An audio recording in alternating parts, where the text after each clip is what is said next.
Kolkata জনবার্তা news. এই মুহূর্তে আমি রয়েছি শালমিস্টিয়া। আমি এখানে তুলে ধরবো কুণাল ঘোষের তার বক্তব্য। এই তৃণমূলের যে দ্বন্দ্ব চলছে, এই বিভক্ত হয়েছে, সেই বক্তব্যই আমরা তুলে ধরবো আমাদের এই চ্যানেলের মাধ্যমে। তারপরে আজকে যা বলার খোলসা করে বলেছে অভিষেক বন্দ্যোপাধ্যায়। আপনারা যখন প্রশ্ন করলেন এই প্রশ্নটাই যে কে চলে যাচ্ছে বলছে আপনার নাম, ও চলে যাচ্ছে বলছে আপনাকে দোষ দিচ্ছে, তখন তো অভিষেক বন্দ্যোপাধ্যায় বললেন দেখুন এই কোনো খারাপ ফলের জন্য যদি আমাকে দায়ী করা হয় তাহলে 24 সালে অতজন সাংসদ ছিল, এত ভালো ভালো লোক, তাহলে তাকে কিন্তু আমাকে দেওয়া উচিত। 2 নম্বর বললেন যারা যারা আমাকে নিয়ে প্রবলেম যাদের, তারা সেই সাংসদ বিধায়করা ফিরে আসুন, 1 ঘন্টার মধ্যে আমি ইস্তফা দেব। এর থেকে স্পষ্ট করে কী বলবেন? যারা ঘুরে ঘুরে বিজেপির কাছে ভালো সাজার জন্য সেখানেও গরিব মতো বলে যাচ্ছে, পরিষ্কার করেছেন যাদের যাদের আমার নামে আপত্তি আছে তারা আসুন, ফিরে আসুন, আমি 1 ঘন্টার মধ্যে ইস্তফা দিই। কিন্তু আমাকে বাঁচাবার জন্য আমার তো মনে হয় এই চ্যালেঞ্জটা তাদের অ্যাকসেপ্ট করা উচিত।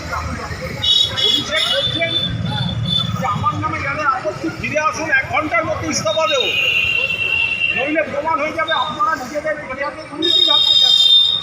তাহলে আপনারা অ্যাকসেপ্ট করুন, আপনারা ফিরে এসে বলুন আমরা সবাই ফিরে এসেছি। অভিষেক বন্দ্যোপাধ্যায় আপনি কথা রাখুন, 1 ঘন্টার মধ্যে ইস্তফা দিন, অথবা আপনি মেনে নিন যে অভিষেক বন্দ্যোপাধ্যায় বাহানা মাত্র, আপনারা কিন্তু নিজেদের কোনো ব্যক্তিগত কারণের জন্য গেছেন।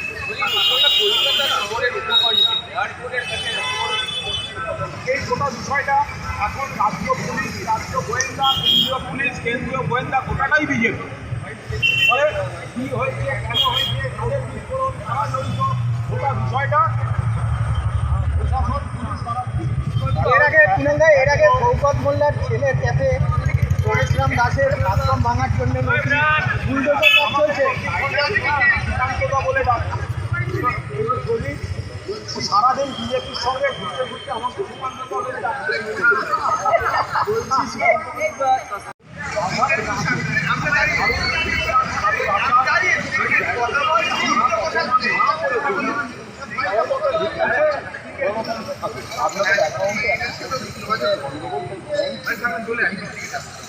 দেখুন এখন দেখা যাচ্ছে যারা কতখানি তদন্ত করেছেন বা করেননি, নাকি শুধু অভিযোগের ভিত্তিতে বা কেউ শিখিয়ে দিয়েছে বলে। দেখুন ইডিতে অনেক দক্ষ অফিসার আছেন আমি জানি, কিন্তু ব্যবহৃত হচ্ছে তো রাজনৈতিক ব্যক্তিদের রাজনৈতিক সিদ্ধান্ত। ফলে কোনো এজেন্সি কিছু বলা মানেই এটা যুব সত্য, এটা ভাবার তো কোনো কারণ নেই। ফলে যারা যদি কোথাও কারোর কোনো প্রশ্ন থাকে অ্যাকাউন্টে, সে অ্যাকাউন্টের মালিককে নোটিশ দেবে, তার সঙ্গে হিসাবই হবে, তার বক্তব্য শুনবে, এরকম একতরফা মেলাইন করার জন্য এগুলো বলে অ্যাকাউন্টগুলো আটকে রাখার জন্য। রাজ্যে সেবাশ্রয় নিয়ে মেডিকেল কাউন্সিল যেরকম তদন্ত শুরু করলো,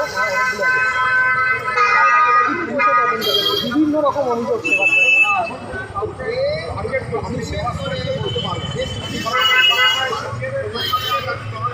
ছিলাম না, আমার ওখানে কোনোবার যাওয়ার সৌভাগ্য হয়, কিন্তু তারপরে একটু বলতে পারি যে রাজ্যে তো মানুষের স্বাস্থ্য পরীক্ষা করে দেওয়া হয়। তো এখন যদি কাউকে বা কোনো একটি প্রোগ্রামকে টার্গেট করে মেলাইন করার জন্য প্রশাসনকে নামানো হয়, তখন এই বিষয়গুলো আমি সেবাশ্রয় নিয়ে বলতে পারবো না, কারণ আমি কোনোদিন যাইও কিন্তু কিন্তু রাজ্যে বহু মানুষ, বহু ক্লাব, বহু রাজনৈতিক দল, বহু এনজিও, বহু সোসাইটি একটা সংস্থা, তারা তো মানুষের জন্য নানা ধরনের স্বাস্থ্য শিবির করেন। তখন বেছে বেছে যদি টার্গেট করা হয় তাহলে রাজ্যে পালাবদল হলে বেশ কিছু বলতে হবে। রাজ্যে পালাবদলে বাবরা মসজিদ নিয়ে ভাবনা চিন্তা করছেন বাবরা মসজিদ। জিতেন্দ্র তিওয়ারি যেটা বলেছেন, অভিযোগ করছেন যে জিতেন্দ্র তিওয়ারি যেটা বলেছেন লোকেরাই যে পরিমাণ আপত্তিকর কাজ শুরু করেছেন তাতে তিনি হতাশ এবং বিরক্ত। কে কী আমি এত ডিটেল বলতে পারবো না, কিন্তু একজন বিধায়ক যখন সচেতনভাবে প্রকাশ্য বক্তৃতায় বিজেপি কর্মীদের সম্পর্কে বলেন যে এই খারাপ কাজগুলো হচ্ছে এবং অনেককে ছাড়িয়ে চলে গেছে, দ্রুত বাড়ছে, 2 মাসের মধ্যে বলছে দেখো আমি বাড়ছি মামনি, সুতরাং এই যে এত দ্রুত সমাজ বিরোধীমূলক কাজ বাড়ছে এবং তাতে বিজেপি বিধায়কই আপত্তি তুলছেন, এটাই ইঙ্গিতবাহী। বুঝতেই পারছেন শওকত মোল্লার ছেলের ক্যাফে একেবারে বুঝতেই পারছেন